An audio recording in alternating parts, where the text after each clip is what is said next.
kita insya-Allah, ya. Dan saya ingat petang ini kita tak perlu nak terlampau formal sangat, mungkin kita sembang-sembang, ya. Kita nak berkongsi, kalau ada perbincangan dua hala lagi baik kan, ya, untuk kita sama-sama melihat.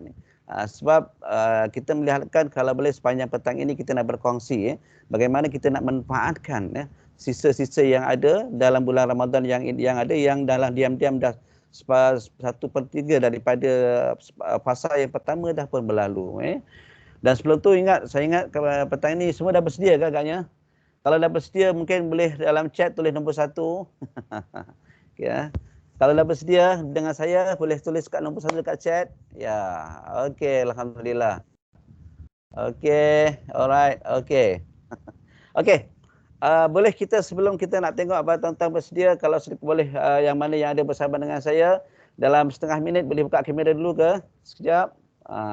Dah petang-petang ni pula di tempat saya ni dah hujan, dah mula hujan, sejuk-sejuk ni. Kalau dengan keadaan suasana yang dah petang macam ni, keadaan kita rasakan mungkin dah mula rasa letih kan. Okey. Boleh kita buka sekejap kamera? Kalau saya kata nombor 1 tuan-tuan pegang pipi sekejap boleh. Pipi nombor 1. Pipi nombor 1. Okey, 1. Yes, pipi. Okey, good. 2. Kalau 2 pegang dekat dahi, 2. Okey. 1, 2. Okey. Kalau 3 pegang dekat hidung, 3 hidung. 3 hidung. 1,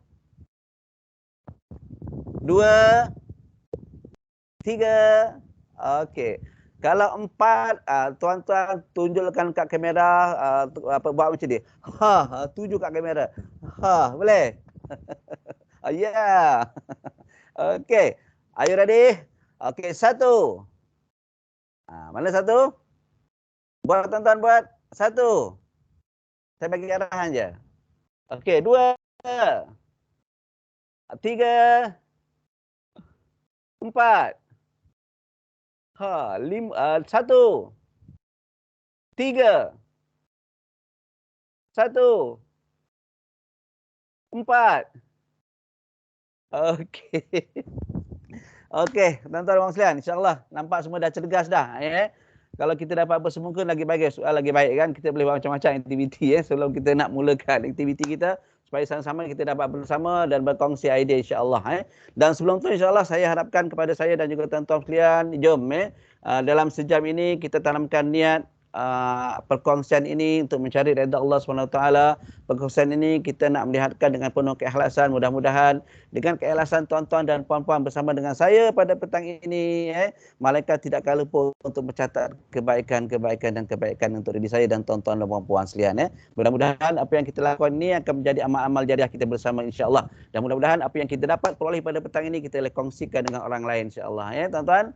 Baik, dan kita harapkan kita tanamkan niat, sebab dengan niat ini tuan-tuan dan puan sekalian mempengaruhi emosi. Dengan niat akan mempengaruhi tindakan. Dan sebab itulah setiap hari mulakanlah apa yang kita lakukan pada setiap pekerjaan kita dengan niat kerana Allah SWT, dengan niat untuk membantu orang lain, dengan niat apa-apa juga niat yang tuan-tuan niatkan, insya-Allah innamal a'malu binniyat wa innamal likulli imri'in ma nawa. Dia akan follow dengan apa yang kita akan niatkan. Jadi kita harapkan supaya kita sentiasa mempengaruhi niat kita. Apatah lagi dalam bulan Ramadan ini, tuan-tuan sekalian, sentiasalah kita mulakan sesuatu itu dengan niat ikhlas kerana Allah SWT. Okey, tuan-tuan sekalian. Sebelum kita nak pergi jauh lagi berkaitan dengan bulan Ramadan ini, teringat saya apa yang telah Paul Hijaz katakan dalam seni kata lagu ni, kan? Bulan Ramadan, bulan yang berkat, kan? Bulan rahmat dan bulan utama, pahala digandakan, doa diterima. Bulan Lailatul Qadar yang istimewa. Okey, sehingga akhirlah ada banyak kata tu kan. Kalau kita lihat apa yang dilihatkan dalam apa yang Hijaz katakan ini sebenarnya kan, bulan ini adalah bulan rahmat, bulan utama. Bulan ini adalah bulan yang satu hadiah yang Allah berikan kepada kita. Bulan ini kalau kita lihat banyak perkara-perkara yang kita lakukan, merupakan satu anugerah yang Allah berikan kepada kita supaya kita sentiasa merebut setiap ruang dan peluang. Sebab itulah biasa ustaz dah sebut dah berkaitan dengan ayat Al-Quran ini ya. Di mana dalam ayat Al-Quran yang biasa kita dengar dah ya. Ya ayyuhallazina amanu bismillahirrahmanirrahim dalam surah Al-Baqarah ni. Sekadar saya nak ulang balik sikit. Bukan saya nak huraikan kalau nak huraikan nanti pengurusi majlis boleh huraikan kod ayat ni kalau kita lihat dalam ayat ni bismillahirrahmanirrahim ya ayyuhallazina amanu kutiba alaikumusiyam kama kutiba alal ladzina min qablikum la'allakum tattaqun Cuma saya nak bawa poin terhadap ayat ini ialah apakah agaknya natijah daripada amalan-amalan yang kita lakukan khususnya yang begitu istimewa dalam bulan Ramadan iaitu ibadah puasa sebab itulah disebut la'allakum tattaqun bukan sekadar saya suka dengar apa yang ustaz sebut dia bukan sekadar mudah-mudahan tetapi akibat daripada natijah daripada apa amalan-amalan khususnya puasa ini supaya kamu bertakwa. Maknanya dengan amalan ini akan memberikan kesan kepada elemen ketakwaan. Bila sebut ketakwaan, selalu ustaz dah sebut apa yang dikatakan takwa, takut kepada Allah, berhati-hati dengan setiap amalan, of course. Bila sebut takwa ini akan melahirkan beberapa personality yang baik. Maknanya watak-watak yang baik di ofis, di pejabat, watak yang baik di rumah, watak yang baik di dalam persekitaran, watak yang baik di dalam kekeluargaan kita. Of course akibat natijah daripada takwa ini dia bukan saja mereka ini adalah orang yang sentiasa sepatutnya dalam watak takwa ini sentiasa bila takut dengan Allah melakukan amanah dengan tanggungjawab dalam pekerjaan dia kan sebab dia takut kepada Allah SWT setiap apa yang dilakukan itu akan dikira diberikan ganjaran. Sebab itu dia kena memastikan apa yang dilakukan itu kan sebab itulah disebut takwa ini itu adalah natijah itu adalah kita mengharapkan akibat daripada natijah daripada Ramadan ini sendiri tuan-tuan sekalian.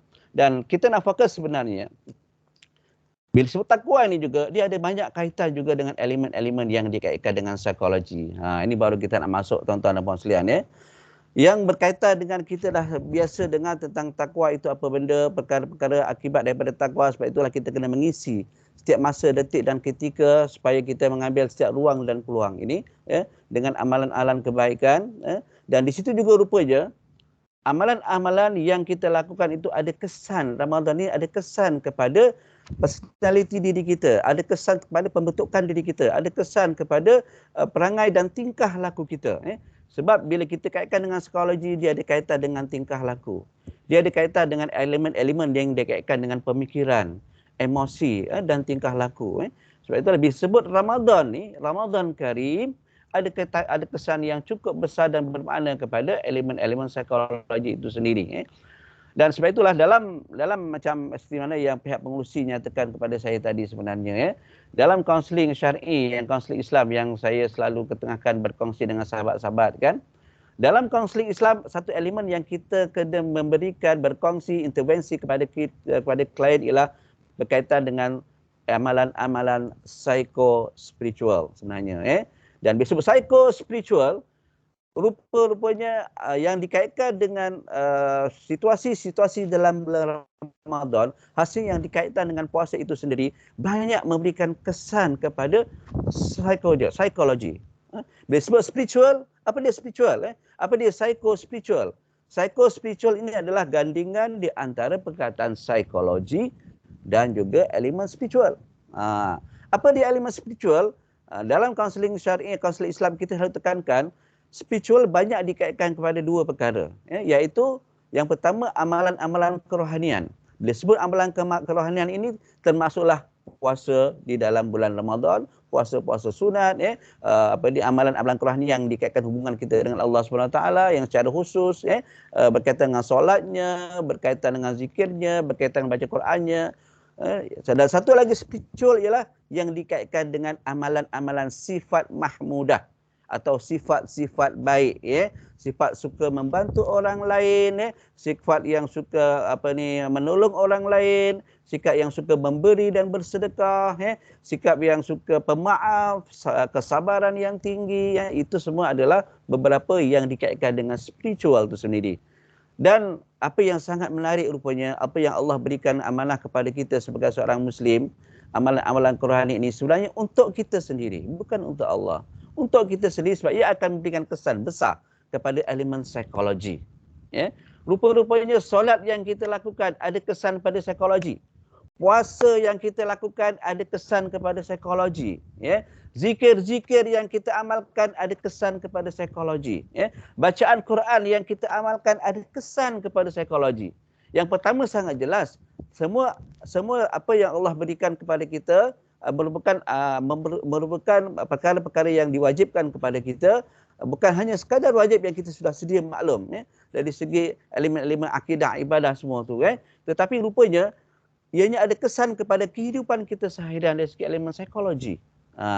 Amalan solat yang kita lakukan rupanya boleh memberikan kita ketenangan. Puasa yang kita lakukan boleh memberikan ketenangan, boleh memberikan pemikiran yang rasional, boleh memberikan tingkah laku yang terpandu bila kita melakukan amalan-amalan puasa dengan sesungguh-sungguhnya. Ya, dengan syarat apa yang kita lakukan itu bukan hanya sekadar rutin, bukan hanya sekadar amalan-amalan biasa, tetapi amalan-amalan yang penuh khusyuk dan tawaduk, penuh full attending. Dia akan menjadi, di situlah akan ada kesan kepada yang selalu orang sebut sebagai satu terapi. Solat rupanya bukan saja menjadi satu perkara yang diwajibkan kepada Allah kepada kita, di samping itu juga rupanya boleh menjadi satu rawatan dan terapi kepada kita. Puasa yang kita lakukan bukan hanya saja rupanya ada kesan juga kepada psikologi kita, boleh menjadi terapi. Sebab itulah, itu semua yang saya katakan tadi, amalan-amalan psikospiritual ini ada kesan kepada psikologi. Amalan spiritual memberi kesan kepada emosi, memberi kesan kepada pemikiran, memberi kesan juga kepada tingkah laku. Dan kita fokus dalam amalan Ramadan ini rupanya begitu juga. Maknanya apa? Amalan-amalan sepanjang Ramadan yang Allah berikan itu adalah satu bulan yang cukup bermakna kepada kita, bukan saja satu tawaran yang Allah berikan kepada kita, rupanya ada kesan juga secara langsung kepada kehidupan kita seharian. Setakat ni okey rakan-rakan sekalian, kalau jelas boleh tulis nombor 2 sekarang. Boleh chat kat situ. Okey. Dalam masa yang sama tuan-tuan dan puan sekalian, sambil kita berkongsi tuan-tuan, tuan-tuan juga boleh bertanya, tak ada masalah, tuan-tuan. Okey. Saya teruskan tuan-tuan sekalian, Dan selain daripada itu juga, ini kalau di barat banyak menceritakan bahawa elemen-elemen spiritual ini, amalan spiritual yang kita fokuskan, yang banyak amalan yang kita akan lakukan sepanjang bulan Ramadan ini sebenarnya menjadi asas kepada kita untuk bergerak ke hadapan. Dalam situasi yang kita ada sekarang ni, lebih-lebih lagi dalam keadaan dah mulalah, alhamdulillah, daripada pandemik dah mula endemik dah sekarang ni kan, dan kita boleh menerima. Kalau dulu mula-mula yang sahabat-sahabat kita yang kena ujian dengan COVID, kita rasa macam-macam keadaan yang berlaku kepada dia, tapi dalam keadaan endemik sekarang ni, bila dah ada vaksin, dah ada booster kan, dah agak berbeza sedikit. Saya pun sebenarnya dah jadi pun alumni COVID dah. Alhamdulillah, dalam 2-3 hari je saya rasa demam lemas semua biasa-biasa je. Tapi saya ikut dari segi prosedur kena kuarantin jugalah. Walaupun hari ketiga saya buat swab negatif kan. Okey. Tapi maknanya apa di sini ialah rupa-rupanya kita nak kaitkan di sini tuan-tuan dan puan sekalian, amalan-amalan spiritual yang akan kita lakukan sepanjang Ramadan ini sebenarnya menjadi asas yang sangat penting. Dalam tempoh sebulan yang Allah berikan anugerah rahmat kepada kita untuk lakukan amalan-amalan ini, akan berikan asas penting kepada bagaimana kita akan bergerak ke hadapan untuk yang bulan-bulan yang seterusnya. Walaupun kita dihujani dengan pelbagai masalah, itu adalah satu lumrah. That is life. Itulah kehidupan sebenarnya, kan? Hidup adalah penuh dengan ujian-ujian. Sebetulnya sebagai seorang khalifah, kita kena urus ujian-ujian itu dengan penuh bermakna. So asasnya dalam proses ini, bagaimana elemen-elemen amalan spiritual yang tuan-tuan lakukan sepanjang Ramadan memberi kesan yang bermakna. Menjadi kefungsian di dalam kehidupan. Ini kajian-kajian yang di barat. Nilai agama memberikan peranan yang cukup besar untuk mencari makna di dalam hidup. Kadang-kadang kita sebenarnya, apa yang kita nak sebenarnya dalam kehidupan kita? Apa yang kita nak kejar sebenarnya dalam kehidupan kita? Apa sebenarnya yang kita nak sebenarnya dalam kehidupan kita? Sebab itulah bila kita letakkan nilai agama di dalam diri, ia akan lebih memberi makna dalam kehidupan kita yang seterusnya, tuan-tuan dan puan sekalian, kan? Okey, tuan-tuan dan sekalian, kalau kita lihat pun dalam surah An-Nahl ni sendiri kan, man amila salihan min zakarin aw untha wa huwa mu'minun falanuhyiyannahu hayatan thayyibah, ila akhir ayat ni. Apa yang disebut kat sini, barang siapa yang mengerjakan amal-amal soleh. Bila sebut amal soleh ni tuan-tuan dan puan sekalian, itu yang dikaitkan dengan apalah amalan-amalan yang kita ada senarai amal-amal soleh yang kita akan lakukan dalam sepanjang Ramadan ini, ya, baik lelaki ataupun perempuan dalam keadaan yang beriman dengan penuh apa yang kita lakukan kerana Allah Subhanahu Wa Taala, maka sesungguhnya kami akan berikan kepadanya kehidupan yang baik. Nampak? Satu jaminan, kat situ juga lupa je, amal-amal soleh yang kita akan lakukan yang menjadi asas dan foundation ini akan memberikan keadaan kehidupan kita yang baik. Dan kehidupan kita yang baik ini bukan hanya sekadar kehidupan di dunia, tetapi kehidupan di dunia dan juga kehidupan di akhirat. Maknanya apa di sini tuan-tuan? Amalan kerohanian ini akan menjadi satu booster kepada kita untuk bergerak ke hadapan. Ya? Sesungguhnya kami akan memberikan balasan kepada mereka dengan pahala yang lebih baik daripada apa yang telah mereka kerjakan. Ya, nampak? Ini satu jaminan yang Allah berikan kepada kita supaya kehidupan kita yang baik ini, jangan lupa lakukanlah amal-amal soleh. Kan? Okey, tuan-tuan dan puan sekalian. Satu perkara yang menarik yang dibarat kalau kita lihat dalam teori berkaitan dengan kesihatan mental ni. Cuba tuan-tuan lihat di dalam model ini. Ya. Dalam model ini nampak Tuan Saifullah, kalau tuan-tuan Saifullah tengok model ini, apa yang tuan nak katakan tentang model ini? Kalau tengok kat model ni doktor, fizikal tu sebagai teras utama yang dalam. Okey. Jadi kat dalam fizikal, lepas tu mental yang seterusnya, yang paling besar sekali yang perlu dijaga tu spiritual lah kat situ. Kalau tuan lihat, saya belum melihat spiritual kat situ, apa maksudnya kat situ kalau tuan nampak kat situ? Green screen. Green screen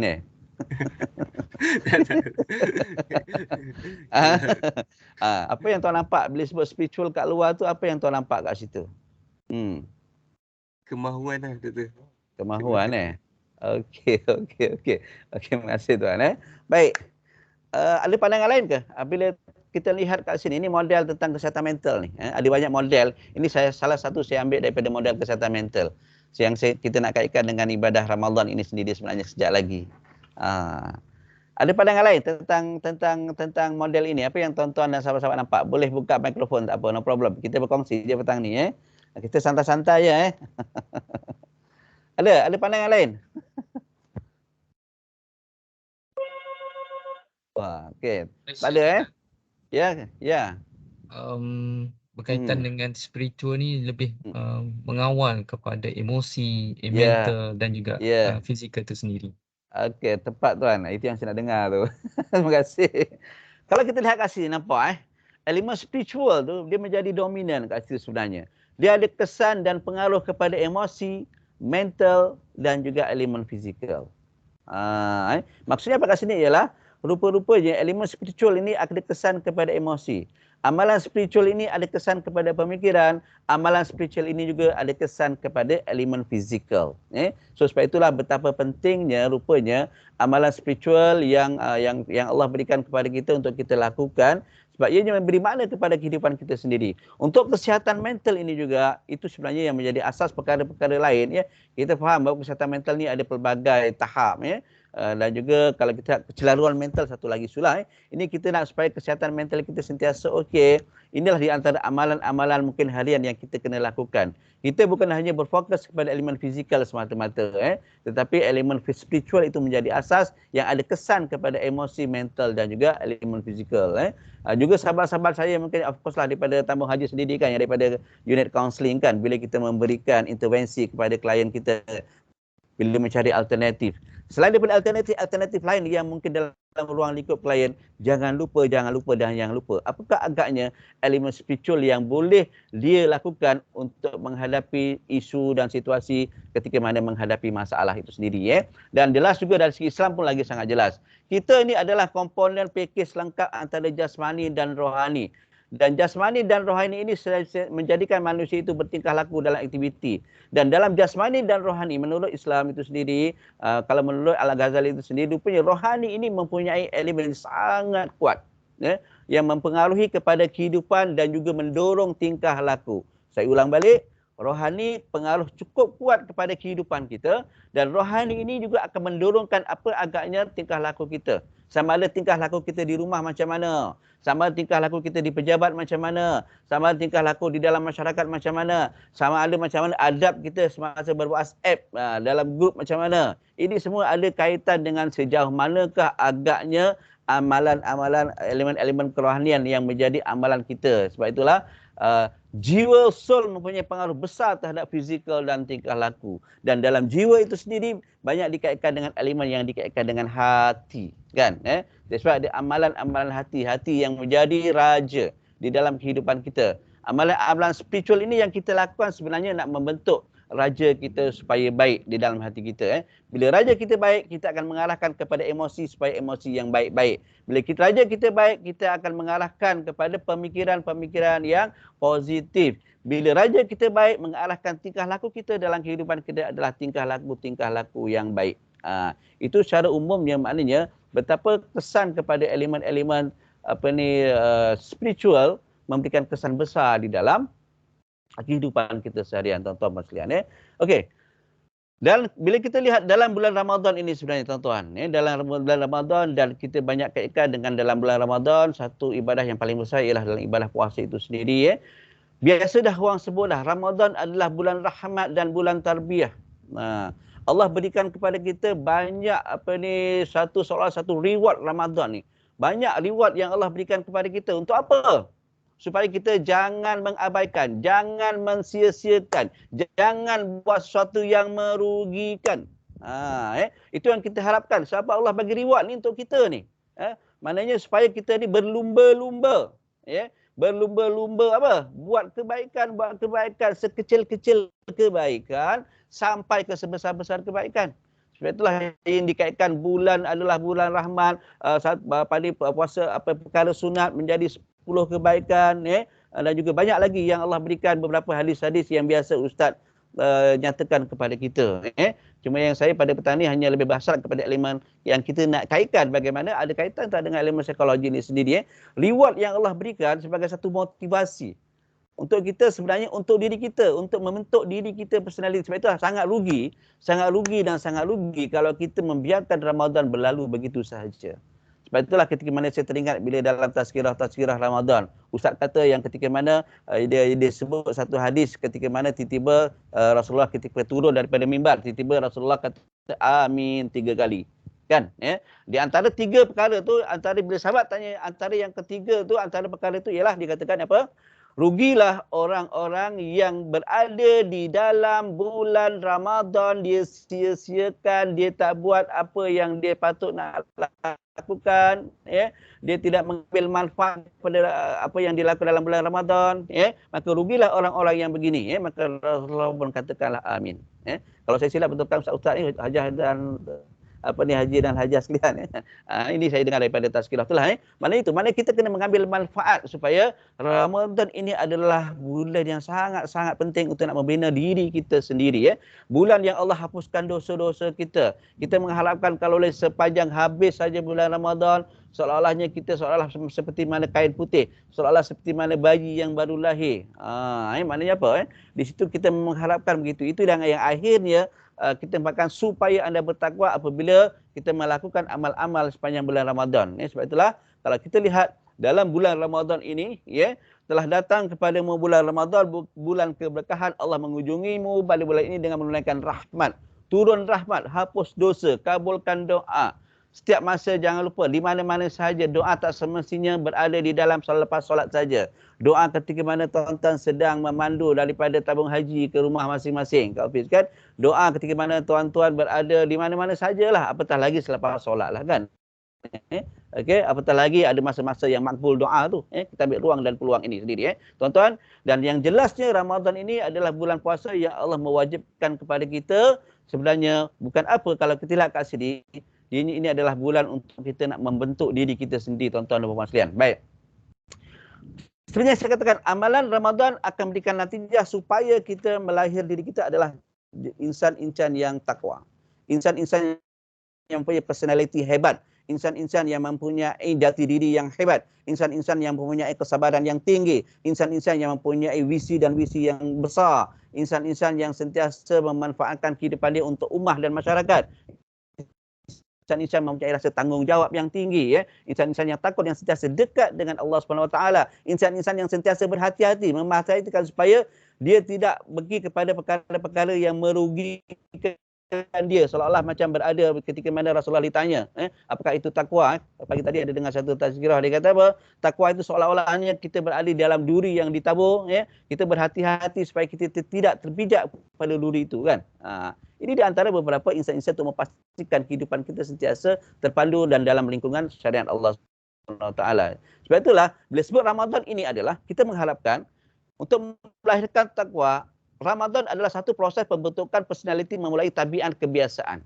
Sebab itulah kadang-kadang tabiat kebiasaan ini, kalau kita dari segi beberapa dalam teori di psikologi sebenarnya, kan, ya, bila kita lakukan tingkah laku atau behavior yang berulang, ya, pengulangan yang kita lakukan, kita mengharapkan akan terbentuklah kebiasaan. Hasil yang berulang yang kita programkan, contohnya kita nak berulangkan satu tingkah laku apa? Kita nak bangun awal. Lepas bangun awal kita boleh solat tahajud 2 rakaat sebelum subuh contohnya, kan. Sebelum kita bersahur, kita ulang-ulang, kita programkan, kita nak buat benda tu dan akhirnya akan membentuk perilaku. Kita nak berulang supaya kita akan menjadi tingkah laku yang menjadi pemaaf contohnya, ya. Maknanya setiap hari kita mengamalkan elemen-elemen memaafkan. Sebelum tidur kita maafkan orang lain, Ada orang membuat masalah kepada kita, kita segera meminta maaf. Bila kita buat kesilapan, kita segera untuk meminta maaf contohnya, Okey. Tingkah laku yang berulang ini akhirnya akan membentuk tingkah laku atau behavior yang berulang-ulang ini, bila kebiasaan dia akan membentuklah satu personality dia itu sendiri. Jadi kalau boleh, maksudnya apa tuan-tuan dan puan sekalian, talbiyah Ramadan, kebiasaan yang kita baca setiap hari. Lepas solat kita baca paling kurang berapa muka surat? 4 muka surat ke? 2 muka surat ke? Contoh, kan? Contoh, macam tuan kita memang biasa baca Quran setiap waktu, kan. Baca setiap hari jadi kebiasaan. Kita mengharapkan tuan-tuan, bukan saja daripada kebiasaan ini akan terprogram dan membentuk, inilah kebiasaan yang kita harapkan berlaku juga berada di luar Ramadan. Kita harapkan begitu. Jangan habis Ramadan habis macam tu je, kan. Jadi kita harapkan. Sebab itulah supaya program ini kita behavior tingkah laku ini, apakah tingkah laku tadi itu yang kita boleh lihat apa-apa perkara yang kita harapkan, dan akhirnya kebiasaan ini dan berlaku juga bila berada di luar daripada Ramadan. Itu yang saya masukkan. Bila sebut Ramadan adalah proses untuk membentukkan diri kita. Contohnya kita nak biasakan setiap hari. Sebelum ni kita tak biasa, kita lepas subuh kita akan masuk tabung subuh contoh, kan. Kat rumah paling kurang kita buat satu tabung, Setiap hari kita masuk RM1. Setiap lepas subuh kita masuk RM1 contoh, kan. Tak cukup RM1 kita masuklah RM10. Alah RM10 banyak sangat, kita bagilah RM100. RM100 sikit je. Itu contoh, kan, bergantung. Yang penting menjadikan satu habit kepada kita dan akhirnya akan membentuk kepada tingkah laku. Sebab itulah mungkin dalam bulan Ramadan ini cuba kita fikirkan apakah habit yang kita nak ubah, dan kita lakukan kebiasaan terhadap habit yang kita nak ubah, dan akhirnya insya-Allah mudah-mudahan ianya berlaku juga daripada luar Ramadan. Termasuk juga amalan-amalan kerohanian yang kita lakukan, Okey. Baik. Dan kalau kita lihat sebenarnya tuan-tuan dan puan sekalian, bila kita berbincangkan tentang elemen Ramadan dan psikologi ini sendiri, kalau kita lihat sebenarnya apatah lagi yang kita kaitkan dengan elemen yang kita sebut tentang ibadah puasa ni, kan. Ibadah puasa. Okey, Ramadan dan psikologi. Okey, dah masuk dah, tentang kelebihan puasa terhadap psikologi, Okey. Sekejap, Yang pertama tuan-tuan dan puan sekalian, daripada puasa sebenarnya, kalau kita lihat orang yang benar-benar berpuasa, orang yang betul-betul melihat roh puasa itu sendiri, puasa itu sebenarnya akan menjadi kita membentuk self restraint kepada diri kita, menjadi satu kawalan ke diri. Sebab pertama, bila puasa paling kurang kita akan kontrol diri kita, berhati-hati supaya perkara yang membatalkan puasa, tak buat benda-benda yang membatalkan puasa. Kita kawal diri kita, kan, Dan paling baik pula pada ketika itu ialah yang sepatutnya natijah daripada bukan hanya sebagai puasa orang awam ni, kan. Orang yang sentiasa mengawal daripada perkara-perkara yang boleh mengurangkan pahala puasa, kan. Perkara-perkara yang sia-sia. Ya. Maknanya banyak mungkin dalam bulan Ramadan ini apa yang kita lakukan sebenarnya kat situ.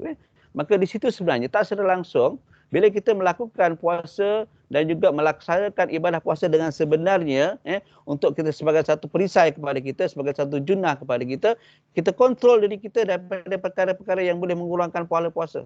Dan perkara ini tidak boleh lagi tuan-tuan, supaya kita dapat perkara-perkara ini perlu dilakukan dengan keazaman dan motivasi yang tinggi. Barulah kita akan dapat bahawa natijah daripada elemen puasa ini juga dapat memberikan satu kawalan kendiri kepada kita. Akan memberikan satu daya tahan, resilient kepada dalam diri kita. Satu. Di samping itu juga tuan-tuan puan sekalian, natijah daripada puasa kalau lihat dari segi elemen psikologi ini juga, dia akan memberikan keadaan mood dan emosi yang tenang, yang mendamaikan.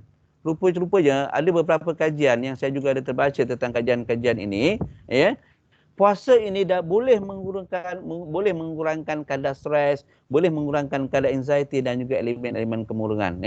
Maksudnya di sini ialah tuan-tuan, amalkanlah ibadah puasa ini sendiri, dan sebaik-baiknya bukan saja dalam bulan Ramadan, di luar Ramadan paling kurang, di dalam puasa-puasa sunat yang boleh kita lakukan. Sebab ianya boleh memberikan kesan kepada mood dan emosi kita. Untuk kita nak kontrol emosi, sebab bila sebut puasa, kan kita nak tahan emosi kita. Kawal emosi daripada marah, sebab aku puasa. Kawal emosi daripada perkara-perkara yang negatif, sebab aku berpuasa. Kalau tak, sia-sia je puasa aku. Lapar dahaga je yang aku dapat, kan? Sebab itulah, bila kita melakukan dengan penuh full attending, dengan penuh kalau solat dalam khusyuk dan tawaduk menghayati tentang ibadah puasa, kita sentiasa berhati-hati, dan akhirnya memberikan satu keadaan yang tenang dan mendamaikan kepada kita. Itu satu, berkaitan dengan puasa. Dari segi fizikal, of course, ramai orang dah ceritalah tentang bila sebut psikologi, dia ada kaitan dengan emosi, dia ada kaitan fizikal, pemikiran, sosial dan juga elemen spiritual, kan? Bila sebut dari segi elemen fizikal, kita dah jelas sangatlah. Dia bukan saja tentang elemen tadi, awal-awal kita dari segi promo tadi ada kesan kepada otak, kan, dari segi fizikal. Ada kesan juga kepada pemikiran. Fizikalnya boleh kawal dari segi pemakanan, membentuk fizikal yang rehat dari sistem penghadaman, badan lebih rangan dan mudah untuk kita melakukan aktiviti-aktiviti yang bermanfaat. Satu, fizikal tu jelas. Ini ramai orang dah sentuh kita ni.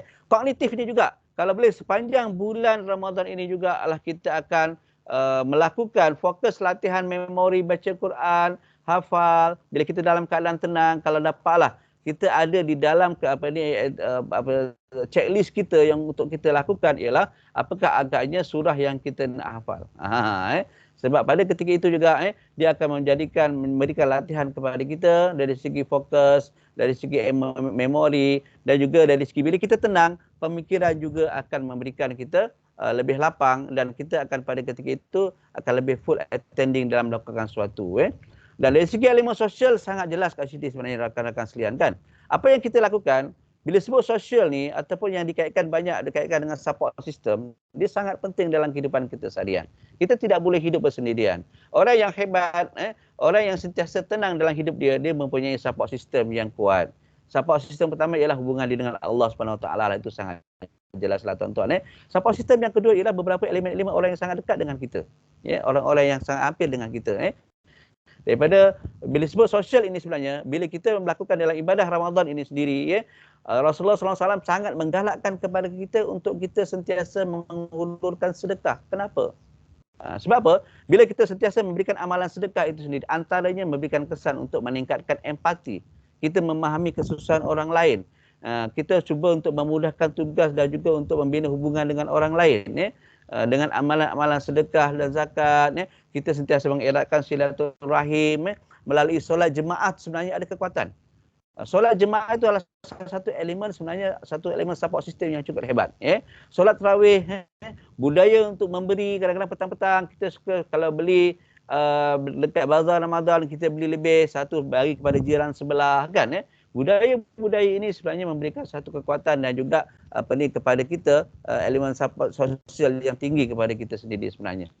Dan yang paling penting sebenarnya dalam sepanjang ibadah Ramadan yang kita sebut tadi awal-awal, betapa elemen spiritual ini mendasari, memberikan kesan pengaruh kepada kehidupan kita, maka of course lah sepanjang Ramadan yang kita lakukan banyak memberikan kesan kepada elemen spiritual yang kita dapat meningkatkan hubungan kita dengan Allah SWT, di samping kita meningkatkan hubungan kita berbaik dengan sesama manusia kan dengan amalan-amalan yang kita lakukan dengan puasanya, dengan solat jemaahnya, dengan tarawihnya okey, dan dalam masa yang sama dengan setiap malam kita selepas semasa solat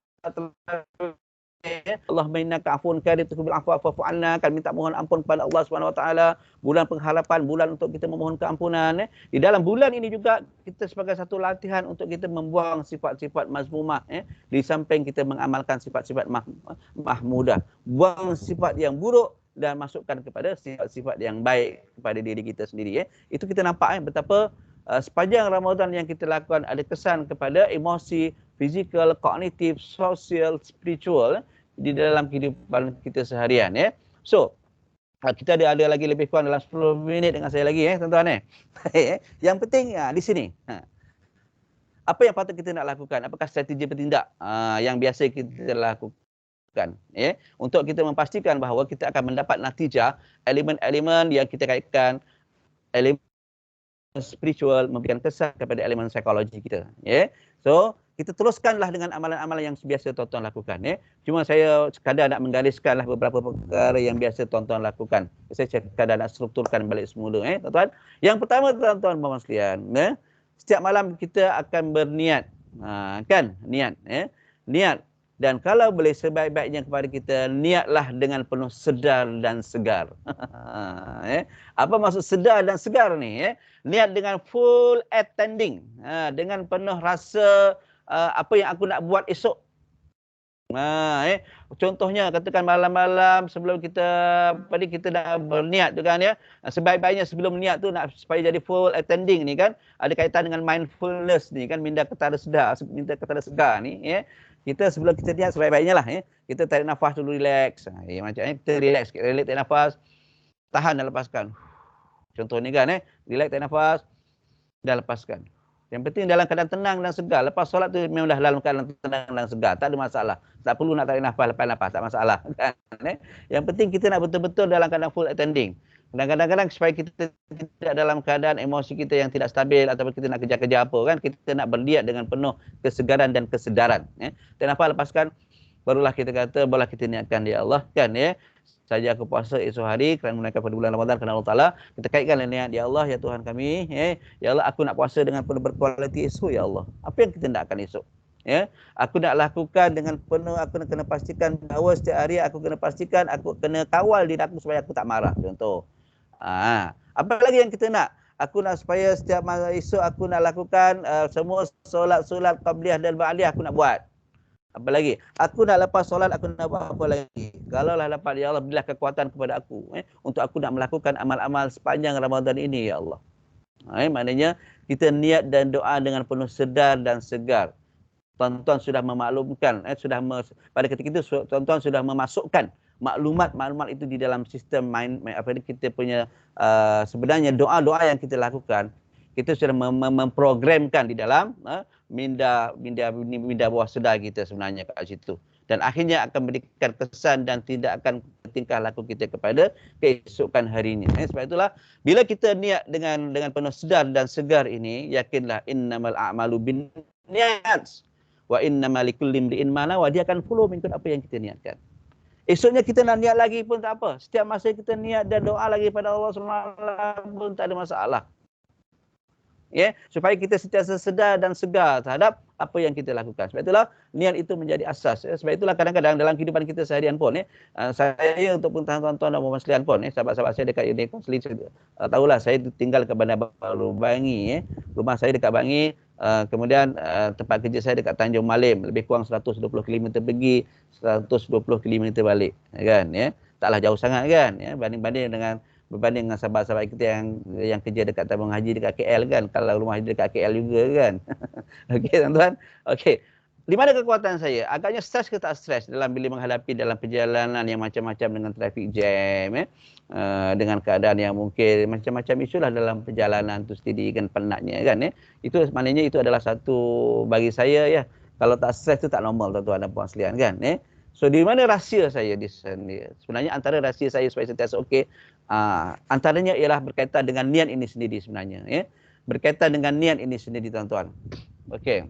Baik. Dengan niat ini sendiri tuan-tuan dan puan sekalian, yang saya letakkan kepada diri saya memberikan kesan besar di dalam kehidupan saya sendiri.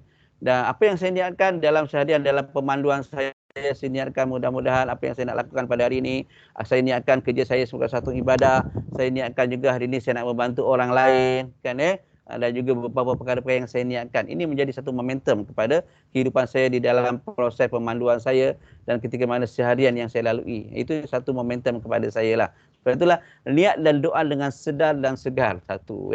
Yang kedua tuan-tuan, sebab itulah dia ada kaitan dengan penghayatan amalan tadi. Dengan penuh keikhlasan, dengan penuh kesabaran, dengan penuh mujahadah.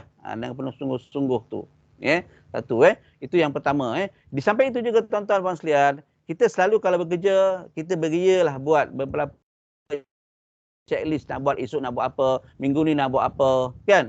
Kita ada satu pengurusan dalam di dalam kita nak melaksanakan kerja-kerja yang kita lakukan. Betul kan? Itu kalau kita dalam kerja kita.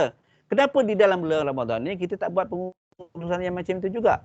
Sedangkan ini adalah bulan yang sangat penting kepada kita. Sebab itulah tuan-tuan dan puan saya berpesan kepada diri saya sendiri, so uruslah Ramadan ini untuk kita lakukan sesuatu apa yang kita nak lakukan sepanjang Ramadan ini, dalam minggu ini, dalam hari ini, setiap hari yang kita nak lakukan. Kalau ada checklist amalan seharian, ramai kita tengok ada beberapa checklist. Letakkan kepada checklist kita, bukan apa kita nak jadi pendorong kepada kita. Bila kita tak ada checklist, aku buat ni, aku buat ni. Sebenarnya checklist kadang-kadang memang ada beberapa kita tengok dah ada dalam checklist tu kan, kita lakukan kan. Tentang perkara yang sangat penting, solat 5 waktu berjemaah. Bukan solat 5 waktu saja, berjemaah. Kan hari ini dapat buat dapat 5 kali ke, dapat 2 kali ke, dapat 3 kali secara berjemaah. Bila kita tengok balik, kita akan nilai balik diri kita kan. Solat sunat rawatib sebelum dan selepas solat fardu, solat tarawih kurang-kurangnya 8 rakaat, baca Quran 1 juzuk sehari, zikir harian apa yang kita lakukan kan. Sedekah infak kita yang kita lakukan seperti paling kurang katakan takkan RM1 je kot kan. Mungkin lebih daripada itu kan. Apa agaknya elemen-elemen yang kita membantu dan memudahkan orang lain. Itu terpulang pada tuan-tuan dan puan-puan sekalian. Bila ada checklist, kalau kita boleh buat checklist untuk kerja-kerja kita seharian, kenapa kita tak boleh buat checklist untuk amalan-amalan sepanjang bulan Ramadan ini sendiri tuan-tuan dan puan-puan sekalian. Ini saya sebut ni untuk diri saya sendiri sebenarnya tuan-tuan.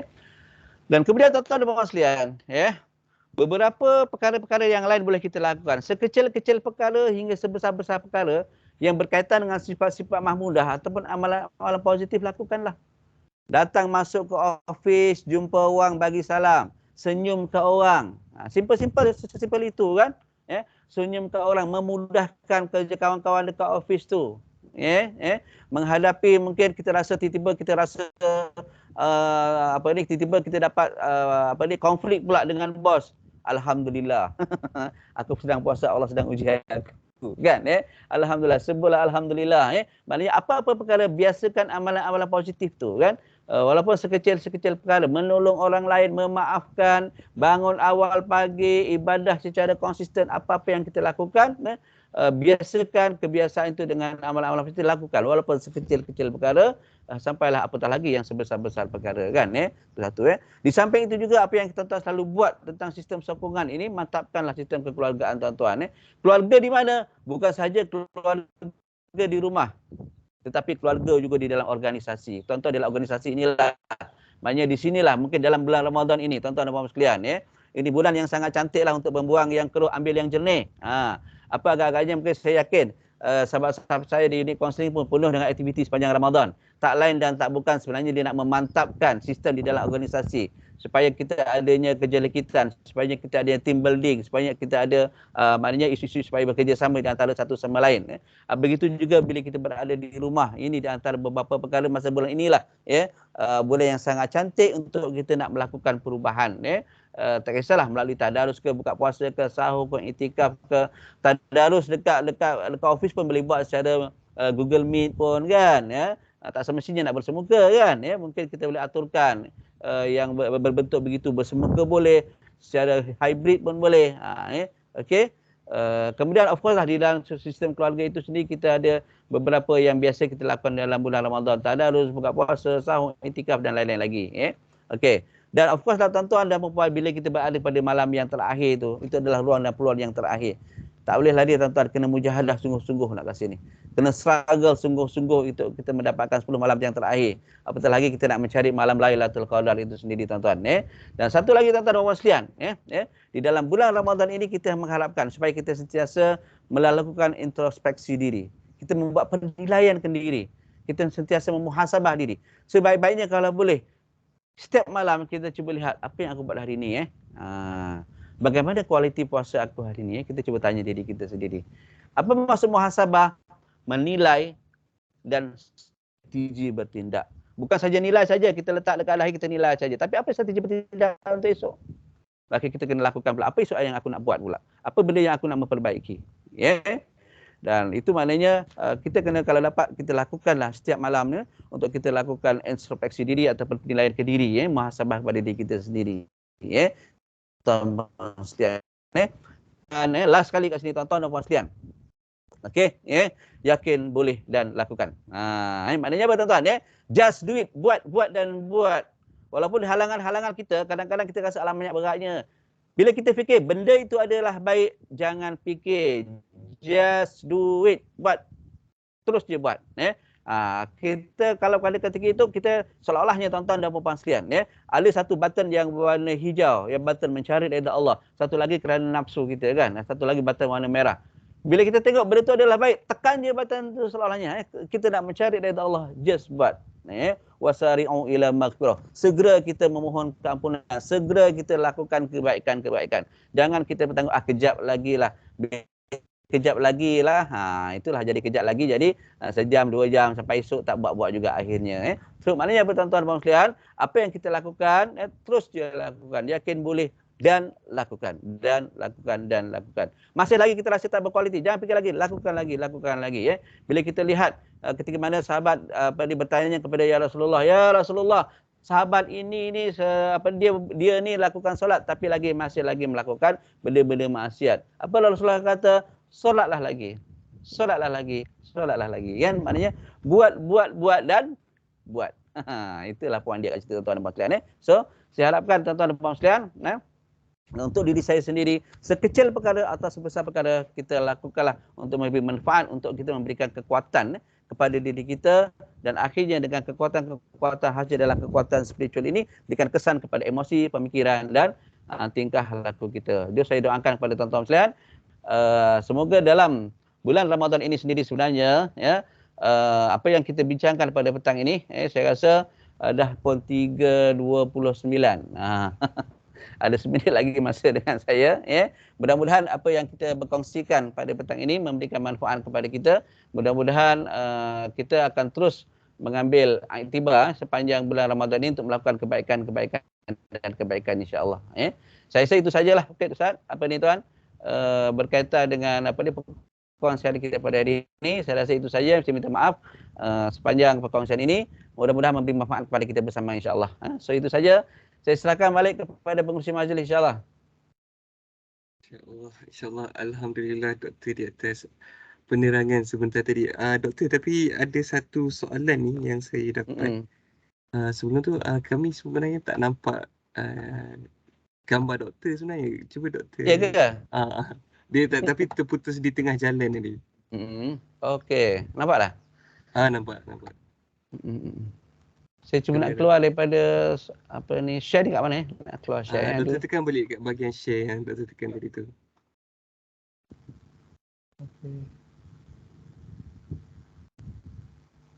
Okey. Doktor, soalan ni berbunyi. Tempoh waktu Ramadan 30 hari ni, adakah boleh untuk membentuk atau membentuk personality atau gaya hidup yang baru?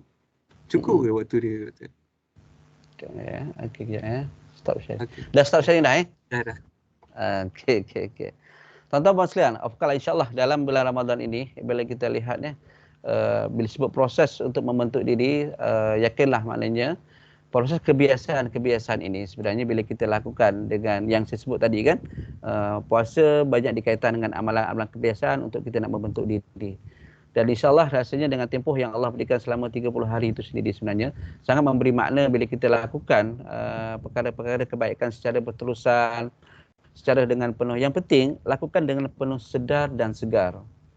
Benda ni kita nak buat, kita kata sedar dan segar. Maknanya sedar kenapa kita nak buat benda ni. Aku mesti kena buat benda ni. Untuk apa aku nak buat benda ni? Dengan penuh segar dan sedar.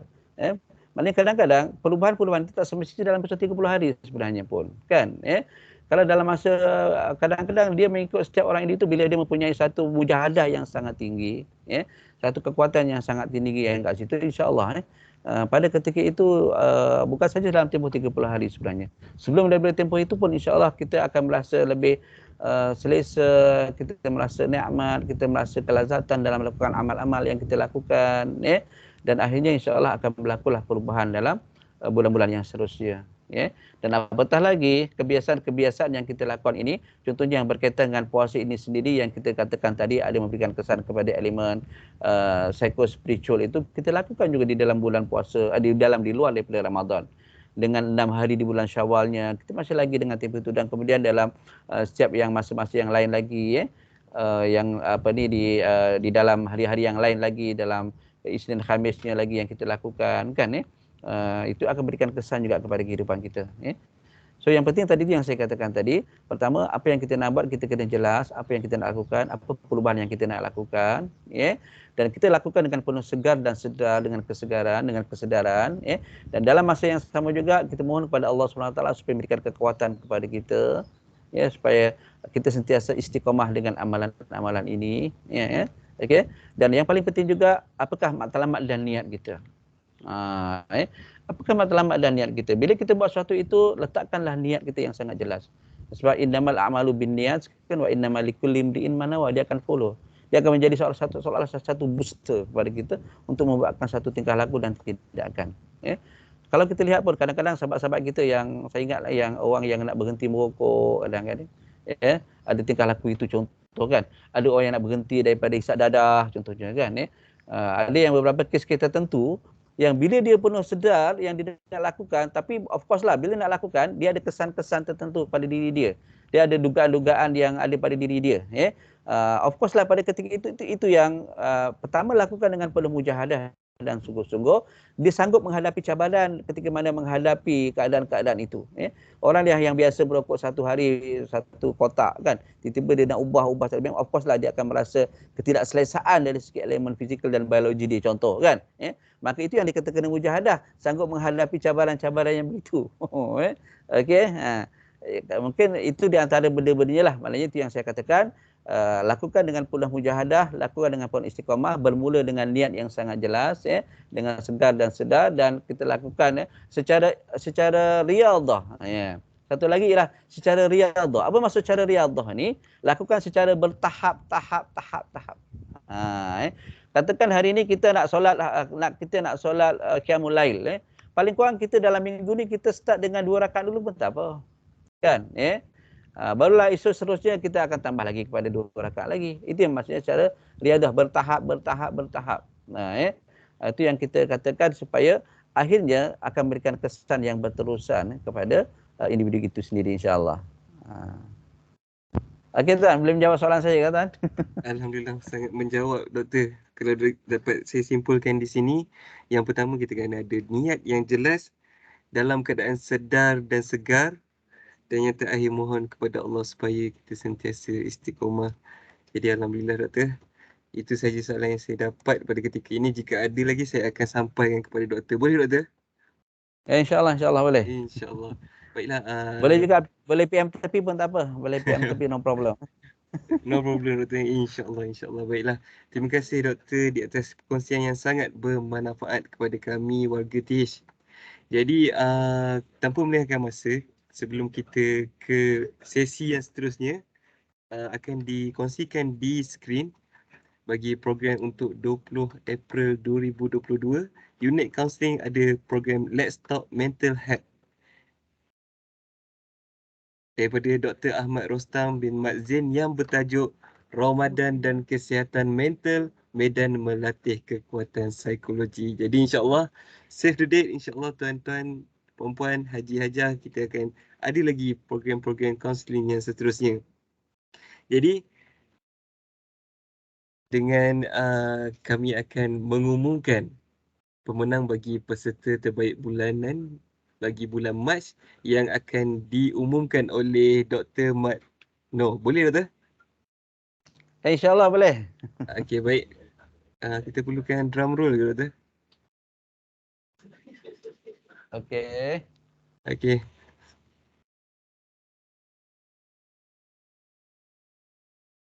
Doktor boleh bacakan Doktor? Okey, tahniah pemenang peserta terbaik bagi bulan Mac 2022 jatuh kepada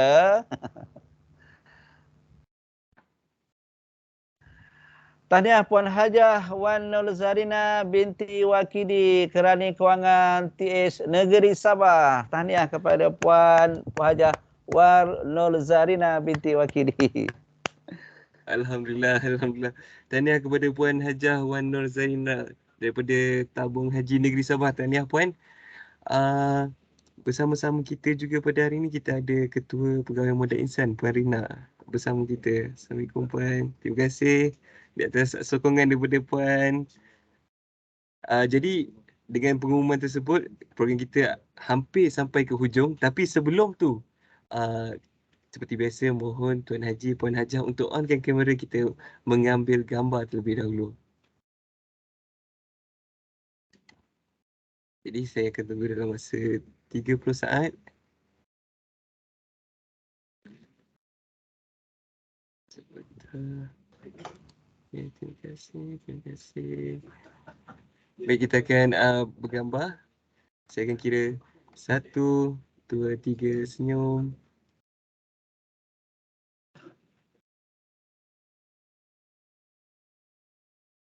Okey, sekali lagi kita akan bergambar sekali lagi. Mungkin kita boleh buat best daripada Puan Aimee. Puan Aimee minta buat tunjuk sign best. 1, 2, 3. Alhamdulillah. Terima kasih dan tahniah diucapkan kepada pemenang. Unit Kaunseling masih mencari 9 orang lagi pemenang bagi tahun 2022. Jangan lepaskan peluang untuk menyertai pertandingan ini. Akhir kata daripada pihak kami, Unit Kaunseling bersama rakan akrab TH sentiasa bersiap sedia untuk membantu Tuan Haji atau Puan Hajah jika mengalami sebarang masalah berkaitan psikologi. Jadi terima kasih di atas komitmen dan kerjasama yang diberikan. Sebelum kita akhiri, di skrin dipaparkan QR Code Customer Satisfaction Index yang perlu dijawab oleh Tuan Haji dan Puan Hajah dan pautan link kami letakkan di chat, di ruangan chat. Jadi Tuan Haji dan Puan Hajah boleh menjawab terlebih dahulu sebelum meninggalkan sesi ini.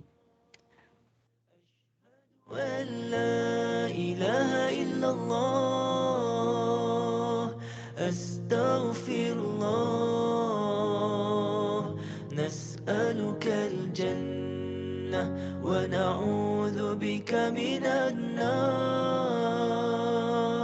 اللهم إنك عفو كريم تحب العفو فاعف عني اللهم إنك عفو كريم تحب العفو فاعف عني اللهم إنك عفو كريم تحب العفو. Baiklah, terima kasih kepada Tuan Haji dan Puan Hajah di atas sokongan dan sambutan pada hari ini. Kita akan berjumpa di sesi yang lain. Jadi, insyaAllah selamat berbuka kepada yang berbuka dan selamat pulang dan berhati-hatilah di jalan raya kepada yang ingin bergerak pulang sebentar lagi. Jadi, Assalamualaikum warahmatullahi taala wabarakatuh. Terima kasih Puan Farid. Terima kasih semua. Terima kasih Doktor. Terima kasih Haji Khairuddin.